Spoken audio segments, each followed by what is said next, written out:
നമസ്കാരം. ഒരു കാലത്ത് 400-ലധികം സീറ്റുകളിൽ വിജയിച്ച് നമ്മുടെ രാജ്യം ഭരിച്ചിരുന്ന കോൺഗ്രസിന്റെ ഇന്നത്തെ അവസ്ഥ എന്താണെന്ന് എനിക്കും നിങ്ങൾക്കും അറിയാവുന്നതാണ്. കുഴിയിൽ നിന്നും പടുകുഴിയിലേക്കാണ് ഓരോ ദിവസവും ഈ പാർട്ടിയുടെ പോക്ക്. ഇതിവിടെ പറയാൻ കാരണം തങ്ങൾക്ക് ഒരുപാട് അണികളുണ്ടെന്നും തങ്ങൾ ഇപ്പോൾ BJP-യെ താഴെയിറക്കും എന്നൊക്കെയാണല്ലോ ഈ കോൺഗ്രസിന്റെ അവകാശവാദം. എന്നാൽ കോൺഗ്രസിന്റെ ഒരു പബ്ലിക് റാലിയിൽ പങ്കെടുത്ത, അതും തലസ്ഥാനത്ത് പങ്കെടുത്ത ജനക്കൂട്ടം നിങ്ങൾക്ക് കാണണോ? അതിന്റെ ദൃശ്യങ്ങൾ ഒന്ന് നമുക്ക് കാണാം.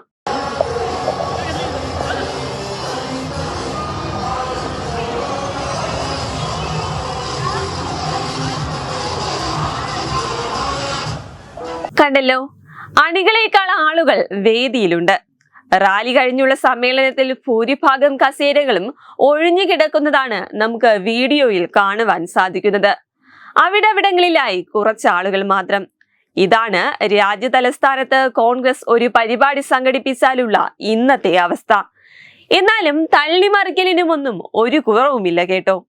തങ്ങൾ BJP-യെ താഴെയിറക്കി ഭരണം പിടിക്കുമെന്ന് രാഹുൽ ഗാന്ധി പറഞ്ഞിട്ടുണ്ടെങ്കിൽ അതവർ നേടുക തന്നെ ചെയ്യും. എന്നാൽ വീഡിയോ കാണുമ്പോൾ ആളുകളില്ലെങ്കിലും ഫ്ലെക്സിന് ഒരു കുറവുമില്ല. കോൺഗ്രസിന്റെ ഭാവി പ്രധാനമന്ത്രിയുടെ ചിത്രം വളരെ വലുതായിട്ട് തന്നെ അവിടവിടങ്ങളിലായി കൊടുത്തിട്ടുണ്ട്. എന്തായാലും ഈ വീഡിയോ സോഷ്യൽ മീഡിയയിൽ വൈറലായതോടെ നിരവധി പേരാണ് പരിഹാസവുമായി രംഗത്തെത്തുന്നത്. രാഹുൽ ഗാന്ധിയുടെ നേതൃത്വത്തിൽ എന്ന് കോൺഗ്രസ് ഇറങ്ങി പുറപ്പെട്ടോ അന്ന് മുതൽ ഇത് തന്നെയാണ് കോൺഗ്രസിന്റെ അവസ്ഥയെന്നാണ് ചിലർ പരിഹസിക്കുന്നത്. കൂടാതെ രാജ്യ തലസ്ഥാനത്തെ ഗതി ഇതാണെങ്കിൽ മറ്റ് സംസ്ഥാനങ്ങളിലെ അവസ്ഥ എങ്ങനെയായിരിക്കുമെന്ന് പറയേണ്ടതില്ലല്ലോ എന്നിങ്ങനെ നീങ്ങുകയാണ് കമന്റുകൾ. എന്തായാലും കോൺഗ്രസിന്റെ ഇന്നത്തെ അവസ്ഥയാണ് ഇതിൽ നിന്നും നമുക്ക് മനസ്സിലാക്കുവാൻ സാധിക്കുന്നത്. ഞങ്ങൾക്ക് ഇത്ര അണികളുണ്ട്, ഇനിയും മറ്റു പാർട്ടികളിൽ നിന്നും ആളുകളൊക്കെ ഒഴുകിയെത്തുമെന്ന് കോൺഗ്രസ് പറയുമ്പോഴും ഒരു പരിപാടി നടത്തിയാൽ അറിയാം സത്യാവസ്ഥ എന്താണെന്ന്.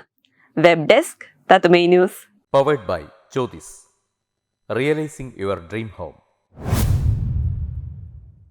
Our ongoing luxury apartments projects are Crown near Karivattam, The Square near UST Global, White Manor near Achigal Ambalatra, and Evergreens Luxury Villas near Tirumala. Call 90482 55599. Jyotis Building Promoters Private Limited, Thiruvananthapuram.